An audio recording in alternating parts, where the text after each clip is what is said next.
A matrix is a rectangular array of numbers, organized in rows and columns. This fundamental concept is crucial in various fields of mathematics and its applications. Let's start with a simple 2 by 2 matrix. This matrix has 2 rows and 2 columns, hence the name 2 by 2. Each element in the matrix is represented by a letter A, B, C, and D. Now, let's introduce a larger 3 by 3 matrix. This matrix has 3 rows and 3 columns containing 9 elements in total, labeled from E to M. We refer to these as 2 by 2 and 3 by 3 matrices, respectively. The first number indicates the number of rows, while the second number represents the number of columns. The dimensions of a matrix are determined by its rows and columns. For the 2 by 2 matrix, we have 2 horizontal rows and 2 vertical columns. Similarly, for the 3 by 3 matrix, we have 3 rows and 3 columns. Understanding the structure of matrices is crucial for performing various matrix operations, such as addition, multiplication, and finding determinants. The size and shape of a matrix determine which operations can be performed and how they are carried out. Let's begin with matrix A, a 2 by 2 matrix positioned on the left side of our screen. This matrix has 4 elements arranged in 2 rows and 2 columns. Now we'll introduce matrix B, another 2 by 2 matrix, next to matrix A. Notice the plus sign between them, indicating we're going to add these matrices together. The result of this addition will be matrix C, which will display on the right side of the screen. The equal sign indicates that C is the sum of A and B. Let's walk through the process of matrix addition step by step.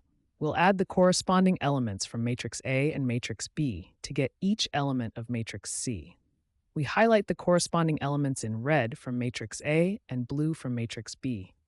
Their sum, shown in green, becomes the corresponding element in matrix C. This demonstrates how matrix addition is performed element by element. Now let's explore an important concept.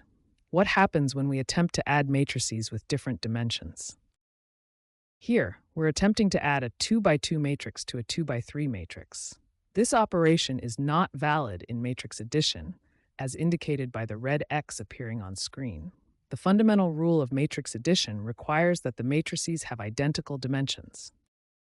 This yellow text reinforces our key takeaway. For matrix addition to be possible, the matrices must have the same number of rows and columns. This requirement ensures that we have corresponding elements to add in both matrices.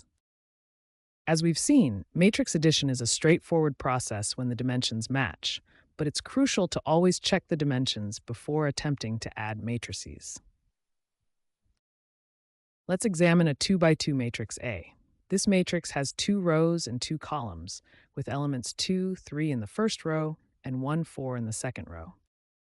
Now, we'll perform scalar multiplication by multiplying this matrix by 2. Scalar multiplication involves multiplying every element in the matrix by the same number. Let's observe how each element of the matrix is affected by this multiplication. When we multiply a matrix by a scalar, we apply the operation to every single element. Notice how each element has doubled. 2 becomes 4, 3 becomes 6, 1 becomes 2, and 4 becomes 8. This illustrates that scalar multiplication scales all elements of the matrix uniformly. Let's explore another example of scalar multiplication. This time, we'll multiply our original matrix A by 0.5. This is equivalent to dividing each element by 2. Watch carefully as we apply this scalar multiplication. Each element will be halved, demonstrating how scalar multiplication can shrink as well as expand a matrix. Observe the results. 2 becomes 1, 3 becomes 1.5, 1 becomes 0.5, and 4 becomes 2. This uniform scaling preserves the proportions within the matrix while changing its overall magnitude. Let's explore the dot product of 2 vectors, which will help us understand matrix multiplication. Consider 2 vectors, A and B, each with 2 components. The dot product of these vectors is a single number, calculated by multiplying corresponding components and then summing the results. Here's how we express it mathematically. This concept of multiplying corresponding elements and summing the results is key to understanding matrix multiplication. Let's see how it applies to matrices. When multiplying two 2 by 2 matrices A and B, we create a new 2 by 2 matrix C. Each element of C is calculated using a process similar to the dot product we just saw. Let's focus on calculating C sub 11, the element in the first row and first column of the resulting matrix C. This calculation involves the first row of A and the first column of B.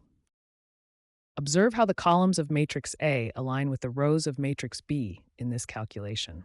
This alignment is crucial for matrix multiplication to be possible. The number of columns in A must equal the number of rows in B. We repeat this process for each element of the resulting matrix C. For a 2 by 2 result, we'll perform 4 such calculations, one for each position in the matrix. In essence, matrix multiplication extends the concept of dot products to a more complex operation. Each element in the resulting matrix is a dot product of a row from the first matrix and a column from the second matrix. This process allows us to combine information from two matrices in a meaningful way, which is why matrix multiplication is so powerful in various applications, from computer graphics to data analysis. Let's examine two 2 by 2 matrices, matrix A shown in blue and matrix B shown in red. These matrices will help us understand the non-commutative property of matrix multiplication.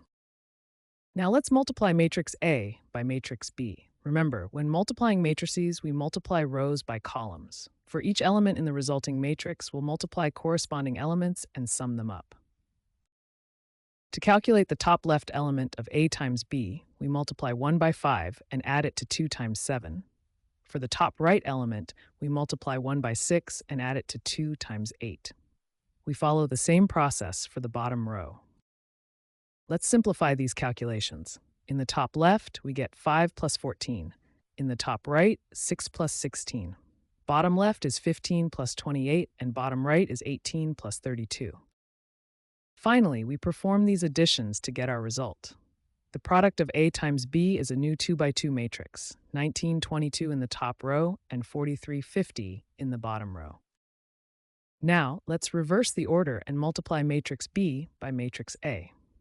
We'll follow the same process as before, but with the matrices in the opposite order. For B times A, we multiply 5 by 1 and add it to 6 times 3 for the top left element. For the top right, it's 5 times 2 plus 6 times 4. We continue this pattern for the bottom row. Simplifying these calculations, we get 5 plus 18 in the top left, 10 plus 24 in the top right, 7 plus 24 in the bottom left, and 14 plus 32 in the bottom right. Performing these additions, we get our final result for B times A, a new 2 by 2 matrix with 23, 34 in the top row, and 31, 46 in the bottom row. Now, let's compare our results. A times B gave us the matrix 19, 22, 43, 50. B times A gave us 23, 34, 31, 46. These matrices are clearly different, which demonstrates that A times B is not equal to B times A. This inequality highlights a fundamental property of matrix multiplication. It is non-commutative. Unlike regular number multiplication, where the order doesn't matter, with matrices, changing the order of multiplication can lead to entirely different results. Let's visualize a 2 by 2 pixel image as a grid of squares. This simple representation will help us understand how matrices can be used to transform images. This pixel grid can be represented mathematically as a 2 by 2 matrix. Each element in the matrix corresponds to a pixel's grayscale value, ranging from 0 for black to 255 for white. Now, let's apply these grayscale values to our grid. Notice how the brightness of each square corresponds to its value in the matrix. To rotate our image, we'll use a special 2 by 2 matrix called a rotation matrix. It contains trigonometric functions, cosine theta and sine theta. These functions determine how much each point in our image will rotate. To apply the rotation, we multiply our image matrix by the rotation matrix. This process combines the pixel values with the rotation values, effectively rotating each point in our image. The resulting matrix represents our rotated image. Let's visualize this transformation. Notice how the pixels have shifted, creating a rotated version of our original image. Now let's explore another type of transformation, scaling. We'll use a scaling matrix to stretch or compress our image. In this matrix, 1.5 will stretch the image horizontally, while 0.5 will compress it vertically. To apply the scaling, we multiply our original image matrix by the scaling matrix. This process adjusts each pixel value according to the scaling factors. The resulting matrix represents our scaled image. Let's visualize this transformation. Observe how the image has been stretched horizontally and compressed vertically, reflecting the values in our scaling matrix. These examples demonstrate the power of matrix transformations in image processing. By using different matrices, we can rotate, scale, shear, or apply any linear transformation to an image, all through simple matrix multiplication.